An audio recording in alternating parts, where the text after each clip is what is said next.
Chapter 3 metal and non metal, एक question आता है, टोटल 5 नंबर का आ रहा है इसमें से एग्जाम में।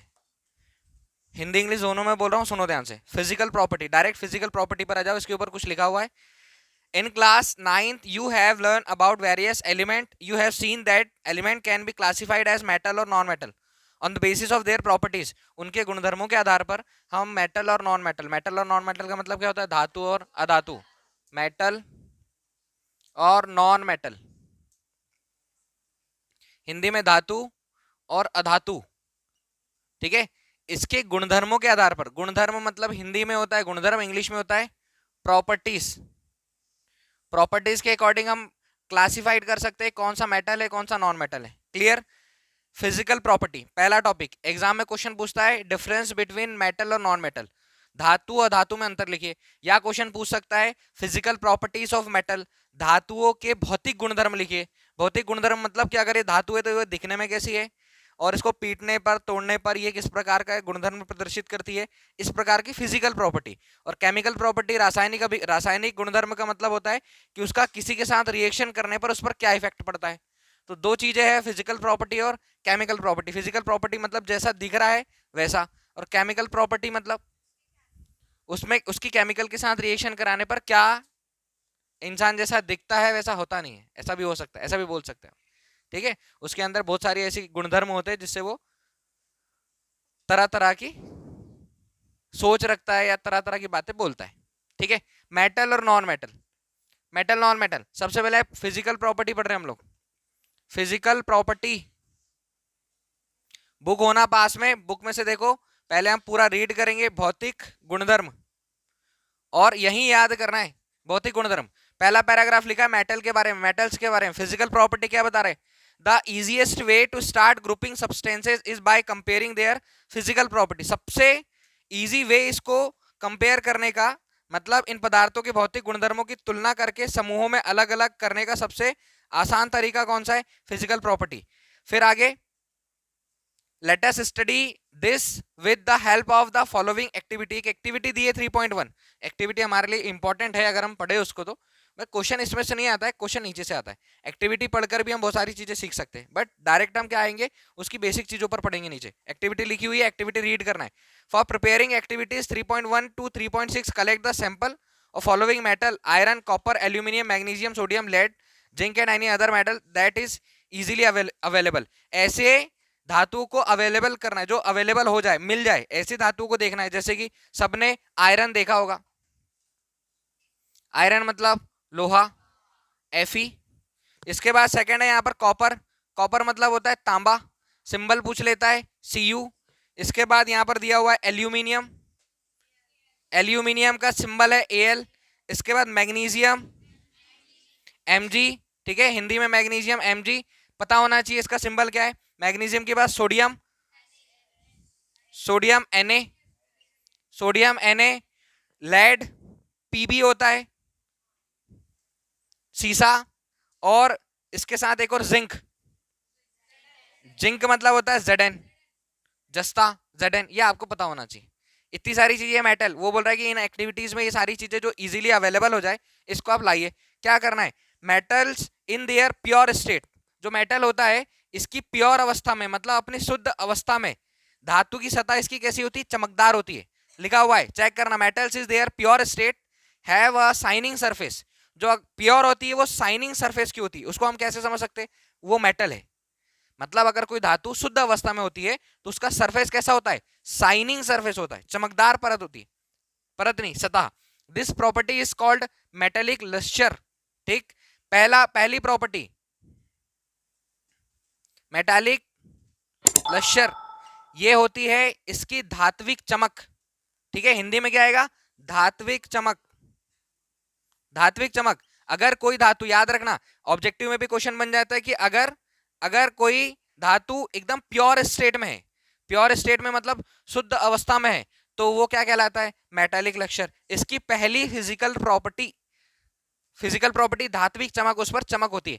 कोई भी सोने की, गोल्ड की रिंग देख लो, चांदी की रिंग देख लो, वो चमकदार होती है, तो उसकी सतह जो होगी वो कैसे होगी, वो धात्विक चमक बताएगी। कलर के हिसाब से, उसकी और प्रॉपर्टी के हिसाब से हम बता देंगे कि वो चांदी है, सिल्वर जिसको हम Ag बोलते हैं, ठीक है, क्लियर। पहला पॉइंट याद हो जाएगा।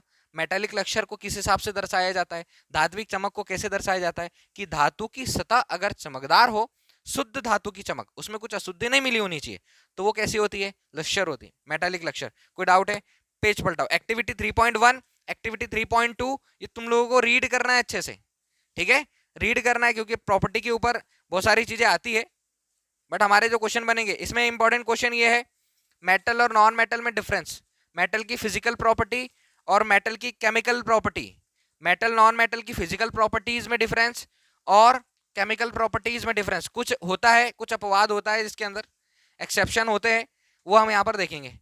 पहला पॉइंट समझ में आया मेटल का। मेटल कौन कौन से हुए, जनरली हम लोगों ने सारी चीजें देखी है, आयरन, लोहा, कॉपर, तांबा, एल्यूमिनियम देखा है, मैग्नीशियम हमने देखा है, सोडियम, लेड, पीबी, जिंक ये हम लोगों ने देखा है, गोल्ड, सिल्वर, ये सारे मेटल है।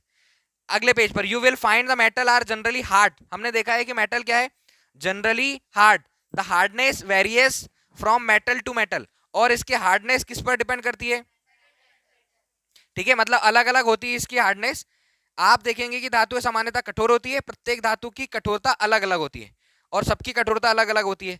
जैसे लोहा ज्यादा कठोर होता है as compare to gold, silver के, ठीक है। सोना नरम धातु होती है, नरम धातु होती है, ऐसी बहुत नरम नहीं होती, होती है लेकिन। आगे चलो, you will find that some metals can be beaten into thin sheet, कुछ धातुएं एकदम पतली शीट में बन जाती है, this property is called malleability, ठीक है, ये प्रॉपर्टी क्या कहलाती है, मैलिएबिलिटी, मतलब हम उसको पीट कर पतली चादर की जैसी बना सकते, ये क्या हो जाएगा, मैलिएबिलिटी। आघात वर्धनीयता, सेकेंड प्रॉपर्टी, पहली प्रॉपर्टी धात्विक चमक, दूसरी प्रॉपर्टी मैलिएबिलिटी मतलब आघात वर्धनीयता, इसका मतलब उसको ठोकने पीटने पर वो चादर की जैसे बन जाए। प्रॉपर्टी समझ में आई। फिजिकल प्रॉपर्टी की बात कर रहे हैं, you will find that some metals can be beaten into thin sheet, this property is called malleability. Did you know that gold and silver are the most malleable metals. अब इसके लिए हमको एक एक्टिविटी, वहां पर क्वेश्चन मार्क है लेकिन याद रखना है, did you know that gold and silver are the most malleable metal, जो गोल्ड और सिल्वर है वो ज्यादा आघात वर्धनीयता है, क्योंकि उससे ज्वेलरी वगैरह बन जाती है। तो एकदम 1 ग्राम सोने का लगभग 1 किलोमीटर का पतला तार खींचा जा सकता है। तो तार की भांति या शीट मतलब उसके पतले पतले पत्ते वगैरह जो बनते हैं ज्वेलरी वगैरह में लगाने के लिए, तो इसलिए मेटल को बहुत पतली फॉर्म में पीट कर ठोक कर आघात वर्धनीयता किया जा सकता है, मैलिएबल किया जा सकता है। कोई डाउट है कि इसमें किसी को? हम पढ़ रहे हैं मेटल, नॉन मेटल, मेटल क्या क्या होते हैं, 2-4 हम लोगों ने यहाँ पर लिखे। उसकी फिजिकल प्रॉपर्टी, पहली प्रॉपर्टी हमने देखा मेटेलिक लक्षण, उसकी धात्विक चमक। दूसरी प्रॉपर्टी समझ में आ रहा है मैलिएबिलिटी, आघात वर्धनीयता, मतलब ठोकने पीटने पर वो किस फॉर्म में हो जाती है, चादर की फॉर्म में बन जाती है। हिंदी में सुन लो, आप देखेंगे कि कुछ धातुओं को पीटकर चादर बनाया जा सकता है, इस गुणधर्म को आघात वर्धनीयता कहते हैं। क्या आप जानते हैं कि सोना चांदी सबसे अधिक आघात वर्धनीयता है? पता नहीं, जानते नहीं, बट हम देखेंगे यहाँ पर। इसमें कोई डाउट है क्या? तार लंबा खींचना वो मैलिएबल में नहीं आएगा, पीटकर शीट में बनाना वो मैलिएबल में आएगा, पीटकर चादर की फॉर्म में बनाना वो आघात वर्धनीयता में आएगा। ठीक है, इसमें कोई डाउट है क्या? नहीं है। चलो आगे, the ability of metal to be drawn into thin wires is called ductility. अगला पॉइंट क्या है हमारा? डक्टिलिटी। हिंदी में होता है तन्यता। हिंदी में क्या होगा? तन्यता। ये तीसरी प्रॉपर्टी याद रखोगे, तन्यता। इंग्लिश में होगा डक्टिलिटी, मतलब किसी गोल्ड के एक, अभी यहां पर लिखा है आगे और बता देंगे, यहां पर 2 किलोमीटर बोला है, मैंने 1 किलोमीटर बोला था, यहां पर 2 किलोमीटर है। Gold is the most ductile metal, underline करो, gold is the most ductile metal. अगर पूछता है ऑब्जेक्टिव में सबसे ज्यादा तन्य धातु कौन सी है, तो सबसे ज्यादा तन्य धातु कौन सी होगी? सबसे अधिक तन्य धातु होगी गोल्ड, सोना। ठीक है, तन्य धातु मतलब उससे खींचकर उसके लंबे तार बनाए जा सकते, तो सबसे ज्यादा तन्य लोहे के तार, लोहे पर अगर लोहे के तार का वो बंडल आता है, देखा है तुम लोगों ने? वो तो बहुत वेटेड होता है, लेकिन सोने के तार का जो बंडल आता है वो इतना नहीं होता, 1 ग्राम से राउंड राउंड राउंड बन जाता है। जो ज्वेलरी वगैरह बनाते हैं उसमें सोने का तार पिरो के ज्वेलरी बनाई जाती है। इसलिए सबसे ज्यादा डक्टाइल मेटल कौन सा है? गोल्ड, सोना। ठीक है, सबसे ज्यादा तन्य धातु कौन सी है? सोना। कोई डाउट है इसमें? No sir. सुनो, धातु के पतले तार के रूप में खींचने की क्षमता को तन्यता कहा जाता है। सोना सबसे अधिक तन्य धातु है। आपको यह जानकर आश्चर्य होगा कि 1 ग्राम सोने से 2 किलोमीटर लंबा तार बनाया जा सकता है। ठीक है, 1 ग्राम सोने से, मैंने 1 बोला था, कितना लिखा है इसमें 2। You will the surprise to know that a wire of about 2 kilometre length 1 gram, ठीक है 1 ग्राम नहीं लिखा है, लिखा है 2 kilometre length can be drawn from 1 gram of gold. It is because of their malleability and ductility that metal can be given different shape according to our need, और उसको हम अपनी जरूरत के अनुसार अलग अलग शेप में दे सकते। Can you name some metals that are used for making cooking vessel? Do you know why these metals are used for making vessel? Let us the following activities to find the out the answer. अब ये हमको activity करनी है, activity लिखिए, activity को check करना, उसके बाद आगे का मैं पढ़ रहा हूँ। बताओ इतना क्लियर है क्या सबको? हम पढ़ रहे मेटल और non metal, physical properties of metal. Physical properties में हमने पहला देखा है, पहला देखा हमने फिजिकल प्रॉपर्टी में मेटेलिक लक्ष्यर मतलब चमक, दूसरा देखा हमने मैलिएबिलिटी मतलब आघात वर्तनीयता, तीसरा देखा है हमने डक्टिलिटी। डक्टिलिटी मतलब क्या होता है? तन्यता, लंबा तार बनाया जा सकता है। तो सबसे ज्यादा डक्टाइल मेटल, सबसे ज्यादा तन्य धातु कौन सी है? सोना है। 1 ग्राम चांद 1 ग्राम सोने के तार से 2 किलोमीटर लंबा तार बनाया जा सकता है। इसमें कोई डाउट है क्या? No sir. ठीक है, आगे चल रहे हैं यहाँ से, जब तक इतना रीड करो फटाफट। और यहाँ पर एक और पूछ रहा है कि आप बता सकते हैं कि क्या आप कुछ धातु के नाम बता सकते हैं जिसका उपयोग खाना बनाने के बर्तन के लिए किया जाता है? क्या आप इन धातु का उपयोग बर्तनों को बनाने के लिए क्यों किया जाता है? इसका उत्तर पाने के लिए आइए हमें क्रियाकलाप करते हैं। हिंदी में लिखा है तो हिंदी वाले भी देखे भाई, बुक में पॉइंट टू वर्ड मिलाओ, दोनों पढ़ रहा भी हो समझा भी रहा हूं।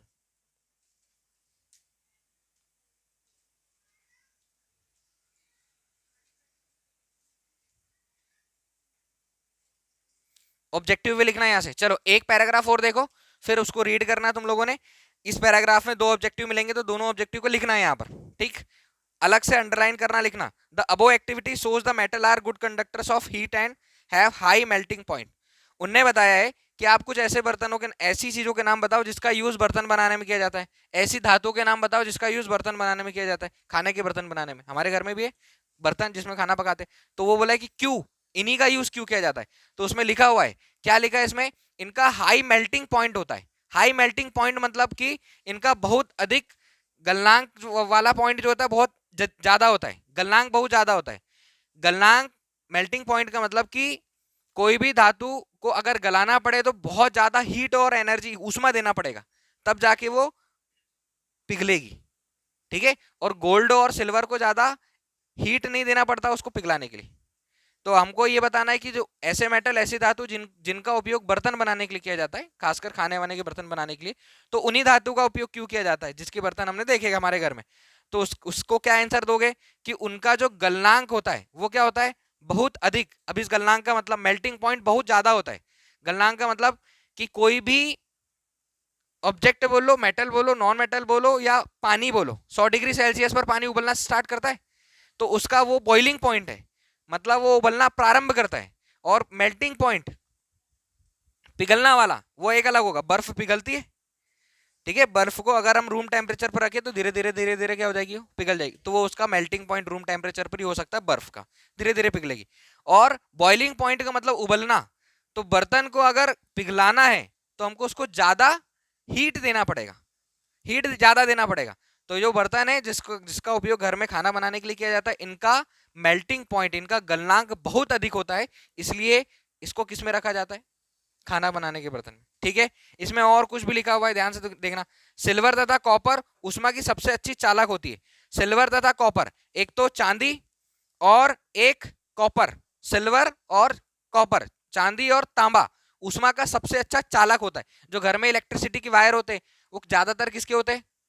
तांबे के होते हैं। लेकिन सबसे अच्छा चालक कौन होता है? सिल्वर। अब सिल्वर के हम लोग वायर तो लगाने से रहे, इसलिए किसके लगाए जाते हैं? घर में चेक करना, वायरिंग जो होती है वो किसकी होती है? कॉपर की होती है। तो ऊष्मा का सबसे अच्छा चालक, गुड कंडक्टर ऑफ, ऊष्मा बोल दिया मैंने, ऊष्मा भी चलेगा, heat, are silver and copper. Electricity का भी सबसे अच्छा गुड कंडक्टर कौन है? इलेक्ट्रिसिटी जिसमें सबसे अच्छे से विद्युत धारा प्रवाहित हो सकती है, सिल्वर और कॉपर। लेकिन हम घर में जो वायर यूज करते हैं वो किसके होते हैं, कॉपर के। एक लाइन और लिखी, lead and mercury are comparatively poor conductor of heat.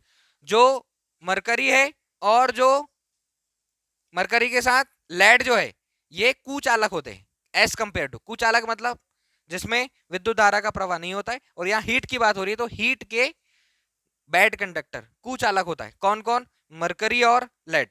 Clear.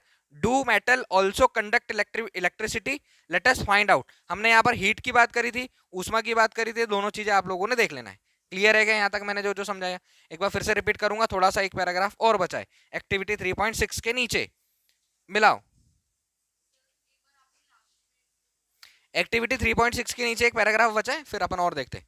You must have seen that the wire that carry current in your home have a coated of polyvinyl chloride PVC or a rubber like material. Why are electric wire coated with such substances? हाँ, हमको question का answer देना है कि कोई जो electric wire पे ऊपर जो कोट होता है, ठीक है, कोट जो होता है वो इसका क्यों होता है, क्वेश्चन पूछ लेता है। फुल फॉर्म ऑफ पीवीसी, तो यहाँ लिखा हुआ है पीवीसी का फुल फॉर्म क्या है, पॉली वाइनिल क्लोराइड, ठीक है, अथवा रबर जैसे सामग्री की परत चढ़ी होती है। हिंदी में सुनो फिर से, आपने अवश्य देखा होगा कि जिस तार से आपके घर तक बिजली पहुंचती है उस पर पॉली वाइनिल क्लोराइड पीवीसी अथवा रबर जैसी सामग्री की परत चढ़ी होती है। विद्युत तार पर ऐसे परत क्यों चढ़ाई दी जाती है? नॉर्मल करंट नहीं लगे, और वो जो पीवीसी होती है वो इलेक्ट्रिसिटी का बैड कंडक्टर होता है, मतलब गुड कंडक्टर नहीं होता है, उसमें इलेक्ट्रिसिटी फ्लो नहीं हो सकती, इसलिए उसके ऊपर कोट किया जाता है। कोट नहीं करेंगे तो क्या होगा, करंट लगेगा।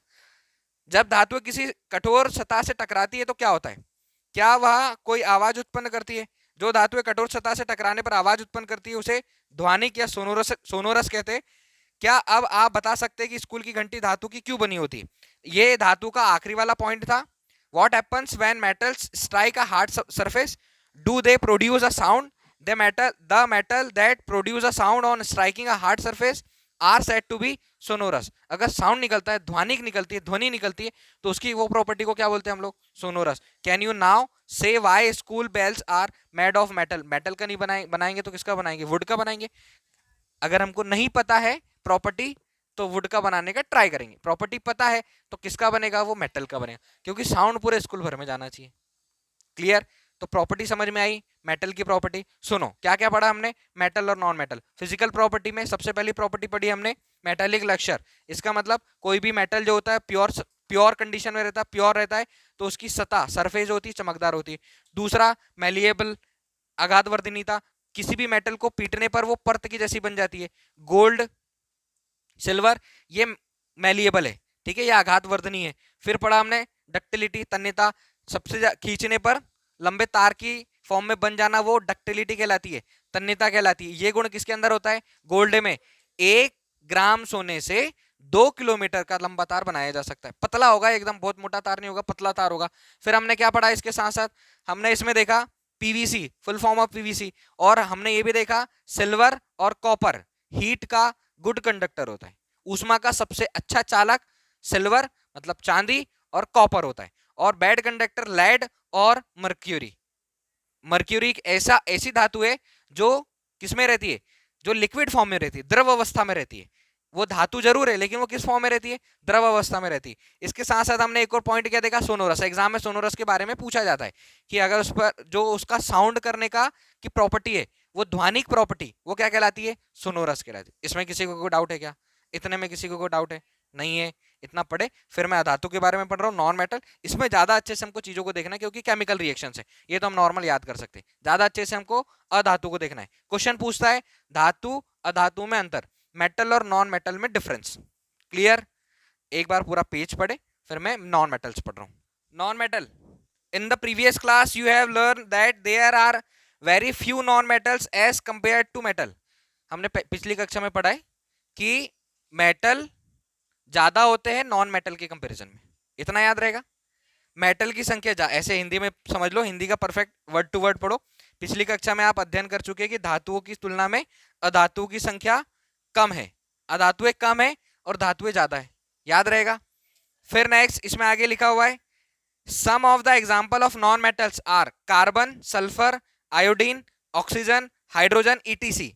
इनको हिंदी में भी ऐसे ही बोलते हैं, carbon, sulphur, iodine, oxygen, hydrogen, ये सारी क्या है, अधातुएं है, अधातुएं, ठीक है। फिर आगे द नॉन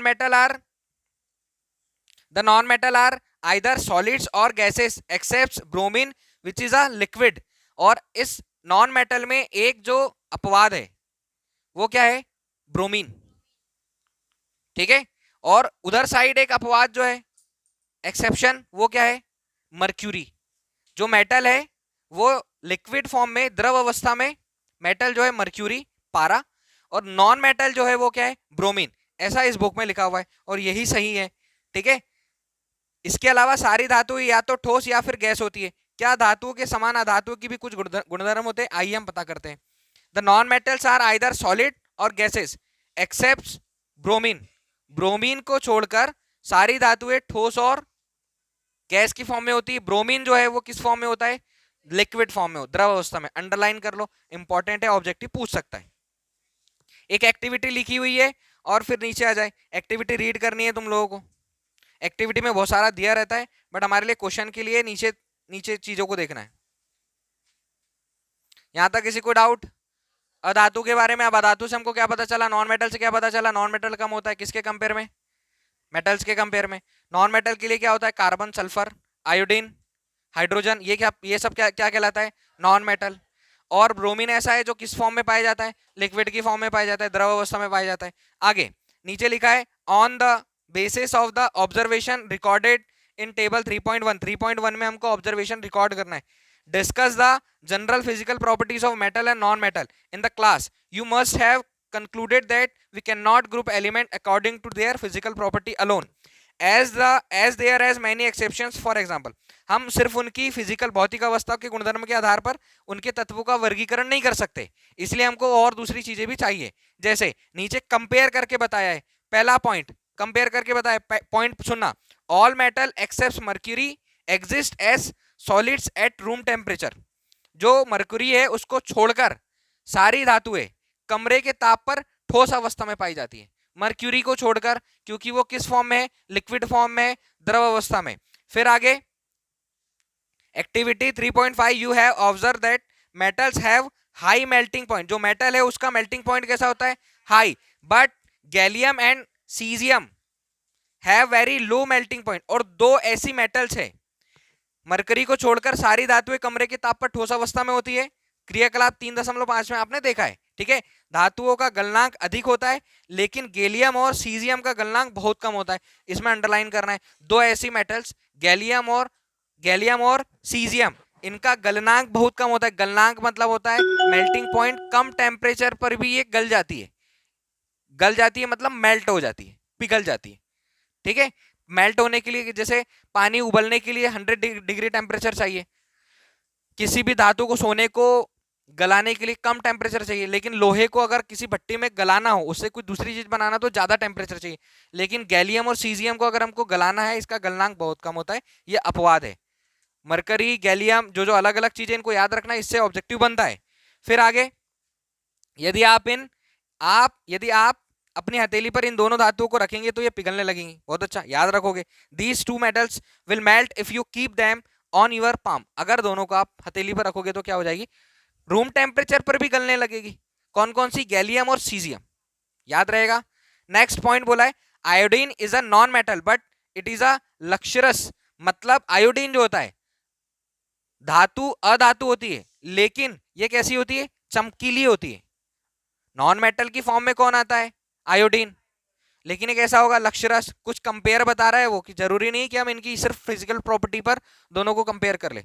आगे, carbon is a non metal that can exist in different form. Carbon क्या है, एक अधातु है और ये विभिन्न रूपों में पाया जाता है। Each form is called a allotropes, और इसका प्रत्येक फॉर्म क्या कहलाता है, अप्रूप कहलाता है, ठीक है, अप्रूप। Diamond and allotrope of carbon, जो हीरा होता है वो कार्बन का क्या है, अप्रूप है। कार्बन का फॉर्म है हीरा। फिर आगे बोल रहा है, the hardest natural substance known and has a very high melting and boiling point. Graphite another allotrope of carbon is a conductor of electricity. दो चीजें याद रखना, हीरा क्या है, कार्बन का अप्रूप है, एलोट्रोप है, ठीक है। और सबसे कठोर पदार्थ है धरती पर पाया जाने वाला, क्या? हीरा। हीरा सबसे कठोर पदार्थ है। इसके साथ साथ इसका गलनांक और क्वथनांक बहुत अधिक है। जो डायमंड है इसका गलनांक और क्वथनांक, मेल्टिंग और बॉइलिंग पॉइंट दोनों सबसे ज्यादा अधिक है। कार्बन का एक और अप्रूव क्या है? ग्रेफाइट। अंडरलाइन करो, ये इंपॉर्टेंट ऑब्जेक्टिव है। ग्रेफाइट जो है ये कार्बन का ही अप्रूव है और विद्युत का सुचालक है। इलेक्ट्रिसिटी फ्लो हो सकती है। ग्रेफाइट, ग्रेफाइट देखा है वो पेंसिल वाला, ठीक है, पेंसिल वाला ग्रेफाइट, वो इलेक्ट्रिसिटी का सुचालक है, गुड कंडक्टर ऑफ इलेक्ट्रिसिटी। कौन? ग्रेफाइट। और ये क्या है? कार्बन का अप्रूव है। कार्बन विभिन्न विभिन्न रूपों में धरती पर पाया जाता है। ठीक है, क्लियर है क्या? यहां तक कोई डाउट है? नहीं है। फोर्थ पॉइंट, क्षारीय धातुएं। क्षारीय धातुएं, क्षारीय धातु बोलते कौन कौन सी है? लिथियम, सोडियम और पोटेशियम। ये कैसी है? सॉफ्ट है, इतनी मुलायम है कि इनको चाकू से काटा जा सकता है। Are so soft that can be cut with the knife. They have low densities and low, इनका इनका घनत्व और गलनांक क्या होता है? कम होता है। ऐसे पॉइंट याद रखना है तुम लोगों को। चाकू से काटी जाने वाली धातु कौन सी हो जाएगी? लिथियम, सोडियम और पोटेशियम। ये इतनी सॉफ्ट है कि इनको चाकू से काटा जा सकता है और इनका गलनांक भी कम होता है। याद रहेगा यहां तक? यहां तक रीड करो, फिर हम केमिकल प्रॉपर्टीज ऑफ मेटल देखते हैं। मेटल की केमिकल प्रॉपर्टीज, नीचे के 3 पॉइंट, 3 लाइन और बची। Most non metals produced acidic oxides when dissolve in water. जो अधिकांश अधातु है वो ऑक्साइड बनाती है जब उसे जल में घुलकर और अम्ल बनाती है। ठीक है, ऑक्साइड प्रदान करती है जो जल में घुलकर अम्ल बनाती है। ज्यादातर जो अधातु है वो ऑक्साइड बनाती है और जल में घुलकर उसे कैसी बना देती है? अम्लीय। अम्लीय मतलब एसिडिक। एसिडिक मतलब जिसकी पीएच वैल्यू 7 से कम है। और बेसिक फॉर्म जो है जिसकी पीएच वैल्यू 7 से ज्यादा है। पानी का पीएच मान, जल का पीएच मान 7 और ब्लड का पीएच मान 7.4 और इससे नीचे नींबू आता है, टॉर्ट्रिक एसिड आता है, ये सब इसके नीचे आता है। ठीक है, हमने वो एक पढ़ा था हिंदी में, जठर रस लिखा था। ठीक है, चलो आगे इसमें और लिखा हुआ है, the other hand most metals gives rise to basic oxide. जो धातुएं होती है वो क्या करती है? क्षारकीय ऑक्साइड प्रदान करती है। दोनों टॉपिक याद रखोगे। जो नॉन मेटल है वो कैसे प्रदान करेगी? अम्ल बनाती है। नॉन मेटल अधातु वो एसिड बनाएगी और जो धातु है वो क्या बनाएगी? बेस। कैसे? बेसिक ऑक्साइड्स देगी। Give rise to basic oxide. You will be learn more about these metals oxide in the next section. आप नेक्स्ट सेक्शन में इसके बारे में और ज्यादा पढ़ो। ठीक है, इतना समझ आएगा यहाँ तक? अब हमको पढ़ना है chemical properties of metal. Metal की केमिकल प्रॉपर्टीज।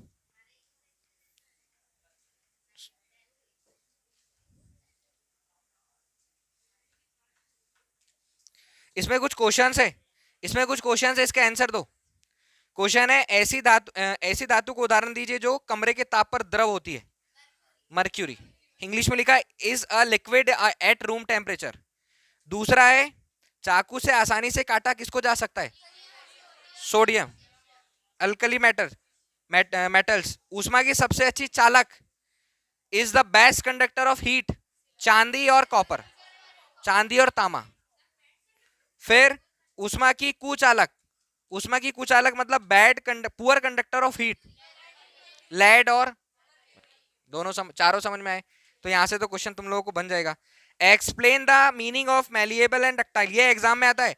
आघातवर्ध तथा तन्य का अर्थ क्या होता है समझाइए। यहाँ लिखा है मैंने, आघातवर्धनीयता जिसको हम पीटकर चादर की जैसे बना सकते हैं वो होता है मैलिएबल। और डक्टाइल मतलब जिसको तन्य, जिसको खींचकर तांबे के और जिसको सोना का जो तार होता है उसको लंबा तार की फॉर्म में बना सकते। ठीक है, क्लियर है? 1 ग्राम सोना मतलब 2 किलोमीटर लंबा तार। Chemical properties of metal. Chemical properties of metal, sorry हाँ मेटल ही लिखा है। मेटल, धातुओं की रासायनिक गुणधर्म। इसमें वर्ड टू वर्ड जो लिखा है पहले पढ़ लेते फिर समझेंगे इसको। We will learn about the chemical properties of metal in the following section 3.21, 3.2.1 to 3.2.4. For this, collect the sample of following metals: aluminium, copper, iron, lead, magnesium, zinc and sodium. आपको इन सारी चीजों को इकट्ठा करना है। क्या क्या इकट्ठा करोगे? Magnesium, aluminium, copper, iron, lead, magnesium, zinc, sodium. ठीक है, अब पहला पॉइंट है what happen when metals are burn in air. धातुओं का वायु में दहन करने से क्या होता है? क्वेश्चन है धातुओं का वायु में दहन करने से क्या होता है। इंग्लिश में लिखा है what happens when metals are burn in air.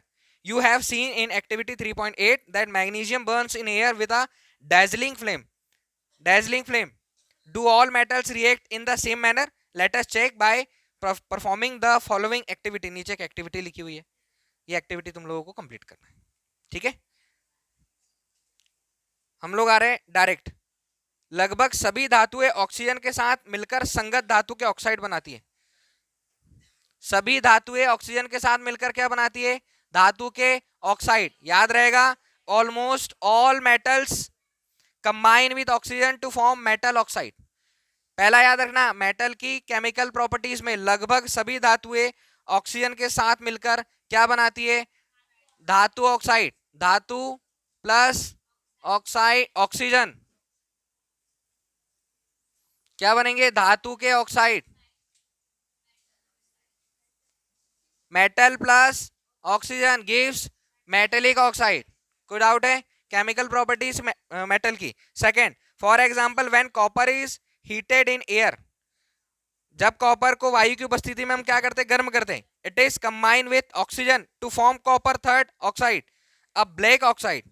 ठीक है, और या ऑक्सीजन के साथ मिलकर काले रंग का कॉपर सेकेंड ऑक्साइड बनाता है। लिखा क्या है देखना, 2Cu plus O2 gives CO। CO क्या है? Copper, CuO copper 2 second oxide. Clear है क्या है? Similarly aluminium form aluminium oxide. Aluminium को ऑक्सीजन की फॉर्म में अगर हम रखेंगे, ऑक्सीजन के साथ क्रिया करवाएंगे तो क्या बनेगा? Aluminium oxide. ठीक, और केमिकल इक्वेशन को बैलेंस करना हम लोगों ने देखा है, कैसे हम केमिकल को बैलेंस करते हैं। Chapter number 1 balanced chemical equation, संतुलित रासायनिक समीकरण। तो अगर बैलेंस करना रहेगा तो इक्वेशन जो लिख रहेगी उसको बैलेंस करके चेक करना है तुम लोगों को। इसमें कोई डाउट है क्या? यहां तक कोई डाउट है क्या? मेटल नॉन मेटल से एग्जाम में कितने मार्क का आ रहा है? 5 मार्क का।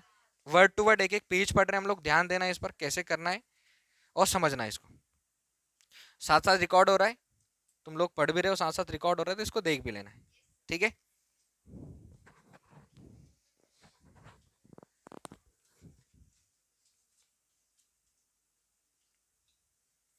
पढ़ो इतना, फिर आप लोग